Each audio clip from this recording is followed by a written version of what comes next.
दोस्तों, आज हमारे समय में विज्ञान ने काफी हद तक तरक्की कर ली है। जिन बातों की लोग पहले कल्पना करते थे, इंसान आज उसी विज्ञान के जरिए से चांद पर भी पहुंच गया है।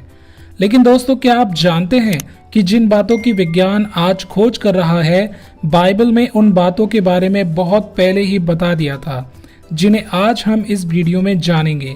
तो दोस्तों, आज मैं आपको बताऊंगा बाइबल के 9 ऐसे साइंटिफिक फैक्ट के बारे में जिन्हें बाइबल में मौजूदा साइंस के हजारों साल पहले ही बता दिया था, जबकि विज्ञान ने इनकी बाद में खोज की। तो चलिए शुरू करते हैं बिना किसी देरी के। फैक्ट नंबर 1, पृथ्वी का बिना किसी सहारे के स्पेस में लटकना। पुराने समय में लोग ये मानते थे कि पृथ्वी किसी जानवर के सींग पर रखी हुई है या एक आदमी ने इसे अपने कंधे पर रखा हुआ है। ऐसा यूनानी लोगों का मानना था। लेकिन जैसे जैसे समय बढ़ता गया और साइंस डेवलप हुआ, तो पता चला कि पृथ्वी हवा में बिना किसी सहारे के लटकी हुई है, जबकि बाइबल में इसे हजारों साल पहले ही बता दिया गया था। हम अय्यूब की किताब 26 अध्याय उसका 27 पद में पढ़ते हैं, वो उत्तर दिशा को निराधार फैलाए रहता है और बिना टेक पृथ्वी को लटकाए रहता है। फैक्ट नंबर 2, 14 दिन के लिए क्वारंटीन होना। जैसा कि दोस्तों हमने देखा कि 2020 में पूरे वर्ल्ड को कोविड-19 जैसी महामारी का सामना करना पड़ा। ऐसे में जिसे भी ये बीमारी हुई, उसे 14 दिन के लिए क्वारंटीन में रखा गया ताकि ये बीमारी दूसरे लोगों में न फैले। दोस्तों, आपको ये बात जानकर हैरानी होगी कि इसके बारे में बाइबल में 3000 साल पहले ही लिख दिया गया था। लैब अवस्था की किताब में हम पढ़ते हैं कि जिन लोगों को स्किन डिसीज होती थी, उन्हें 14 दिन के लिए एक कमरे में बंद कर दिया जाता था। लैब अवस्था की किताब 13 अध्याय उसका 4 और 5 वचन। और यदि वो फूल उसके चरम में उजला हो तो, परंतु चरम से गहरा ना देख पड़े और ना वहां के रोए उजले हो गए हों, तो याजक उनको 7 दिन तक बंद करके रखे और 7वें दिन याजक उसको देखे, और यदि वो व्याधि जैसी की तैसी बनी रहे और उसके चरम में ना फैली हो, तो याजक उसको और भी 7 दिन तक बंद करके रखे। Fact number 3, water cycle. दोस्तों, हमारी धरती पर हजारों नदियां हैं और ये नदियों में से होकर पानी समुद्र में मिल जाता है। लेकिन दोस्तों, फिर भी समुद्र का पानी घटता या बढ़ता नहीं है, वो उतना ही रहता है। ऐसा क्यों है? इसकी सबसे बड़ी और मुख्य वजह जल चक्र है, यानी कि वाटर साइकिल। वाटर साइकिल 2 हिस्सों में काम करता है। सबसे पहले सूरज की रोशनी पानी को गर्म करती है, जिसकी वजह से पानी वेपर में तब्दील हो जाता है और फिर बादल का रूप ले लेता है। फिर बाद में यही बादल बारिश के रूप में उसी समुद्र में मिल जाता है। यही वजह है जिसके कारण समुद्र का पानी एक जैसा रहता है। अय्यूब की किताब में हम इस प्रकार पढ़ते हैं, क्योंकि वह तो जल की बूंदें ऊपर को खींच लेता है, वे कोहरे से मेघ को होकर टपकती हैं, वे ऊंचे ऊंचे बादल उंडेलते हैं और मनुष्यों के ऊपर बहुत आयत से बरसाते हैं। फिर क्या कोई बादलों का फैलाना और उसके मंडल में का गरजना समझ सकता है?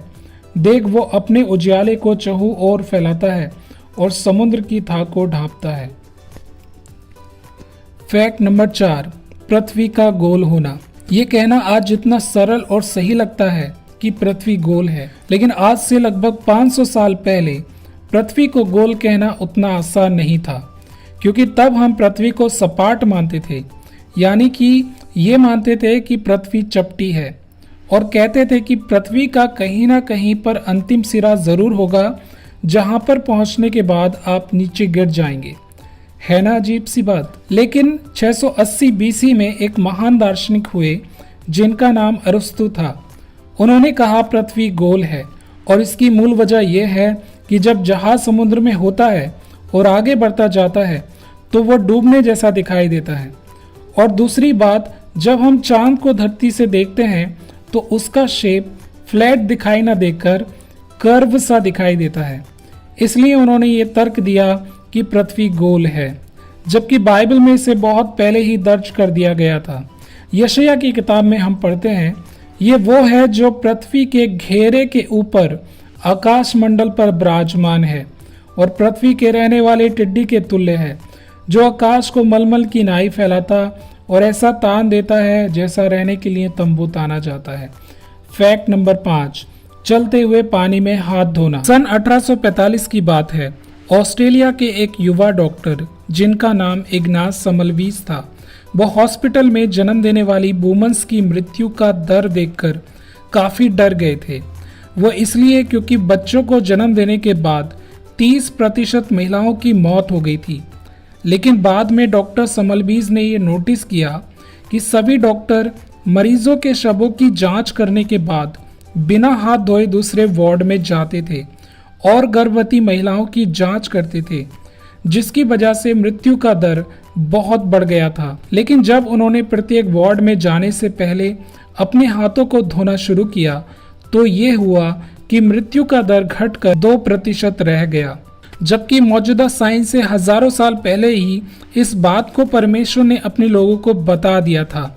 लैब अवस्था की किताब में हम पढ़ते हैं, फिर जिसके प्रमेय हो वो जब अपने रोग से चंगा हो जाए तब से शुद्ध ठहरने के 7 दिन तक और उनके बीतने पर अपने वस्त्रों को धोकर बहते हुए जल से स्नान करे, तब वो शुद्ध ठहरेगा। फैक्ट नंबर 6, जहाज की डायमेंशन। उत्पत्ति 6 अध्याय उसका 15 वचन में बाइबल कहती है कि नूह नबी परमेश्वर के कहे हुए वचन के अनुसार एक जहाज बनाता है जिसकी लंबाई 300 हाथ, चौड़ाई 50 हाथ और ऊंचाई 30 हाथ होती है। और जब हम इस जहाज की लंबाई, चौड़ाई और ऊंचाई के रेशियो की बात करें तो ये रेशियो 30:5:3 रेशियो था। और दोस्तों मैं आपको बताना चाहता हूँ, सन 1844 में एक सैम बार के ब्रूनल नाम के एक व्यक्ति ने एक बड़ा शिप बनाया था। और इंटरेस्टिंग बात यह है कि उसने इस शिप में उसी रेशियो का इस्तेमाल किया जो रेशियो नूह नबी के जहाज का था। जहाज के लिए एक ये परफेक्ट रेशियो था जिससे वो शिप पानी में तैर सकता था और भारी से भारी सामान भी ले जाने में सक्षम था। फैक्ट नंबर 7, मनुष्य का मिट्टी से बनना। उत्पत्ति 2 अध्याय का 7 वचन में हम पढ़ते हैं, और यहोवा परमेश्वर ने आदम को भूमि की मिट्टी से रचा और उसके नथनों में जीवन का श्वास फूंक दिया और आदम जीवित प्राणी बन गया। इस वचन में ये बताया गया है कि हमारी जो बॉडी है वो मिट्टी से बनी है। और इंटरेस्टिंग बात यह है कि विज्ञान ने भी इस बात की खोज की है कि इंसान 28 मूल तत्वों या एलिमेंट से मिलकर बना है और ये सारे तत्व जमीन की मिट्टी में पाए जाते हैं। Fact number 8, light wave and radio wave. अय्यूब की किताब 38 अध्याय और उसका 35 वचन में परमेश्वर अय्यूब से एक अजीब सवाल करता है, जहां लिखा है, क्या तू बिजली को आज्ञा दे सकता है कि वह जाए और तुझसे कहे मैं उपस्थित हूं। इसका मतलब यह है कि प्रकाश को एक जगह से दूसरी जगह पर एक इंफॉर्मेशन के साथ भेजा जा सकता है। लेकिन क्या आप जानते हैं कि रेडियो वेव से लेकर एक्सरे तक सभी इलेक्ट्रोमैग्नेटिक रेडिएशन प्रकाश की गति से यात्रा करती हैं। और यही कारण है कि हम आज दुनिया के कोने में बैठे किसी भी व्यक्ति से भी वायरलेस फोन पर बात कर पाते हैं। यानी कि फैक्ट ये है कि प्रकाश को एक पर्टिकुलर इंफॉर्मेशन के साथ दूसरी जगह पर भेजा जा सकता है। तो दोस्तों अब हम चलेंगे अपने अंतिम फैक्ट की ओर। फैक्ट नंबर 9, हवा में वजन होता है। दोस्तों पहले ये माना जाता था कि हवा में कोई वजन नहीं होता है, लेकिन धीरे धीरे जैसे साइंस आगे बढ़ी तो लोगों ने इस बात को भी जाना कि हवा का अपना एक मास या द्रव्यमान होता है। लेकिन फिर भी 4000 साल पहले बाइबल ने इस बात को बताया कि हवा में वजन होता है। जैसा कि अय्यूब की किताब 28 अध्याय उसका 24 और पद में हम पढ़ते हैं, वो तो पृथ्वी की छोर तक ताकता रहता है और सारे आकाशमंडल के तले देखता भालता है, जब उसने वायु का तोल ठहराया और जल को नपुए में नापा। यानी कि हवा का एक पर्टिकुलर वजन होता है। तो प्रियो, आज हमने इस वीडियो में 9 साइंटिफिक फैक्ट को देखा और प्रियो हमने ये जाना जिन बातों की साइंस आज खोज कर रहा है उन बातों के बारे में पहले से ही बाइबल में लिखा हुआ है। ये इस बात का सबूत है कि बाइबल परमेश्वर की प्रेरणा से लिखी गई है। बाइबल कोई मनुष्य का सिद्धांत नहीं है, न ही बाइबल कोई मनुष्य की रचना है, बल्कि ये परमेश्वर का जीवित वचन है। तो दोस्तों उम्मीद करते हैं आज की इस वीडियो से आपकी आत्मिक उन्नति हुई होगी। अगर वीडियो आपको अच्छा लगा हो तो सब्सक्राइब करें और शेयर करना बिल्कुल ना भूलें। तो मिलते हैं अगली वीडियो में। शालोम।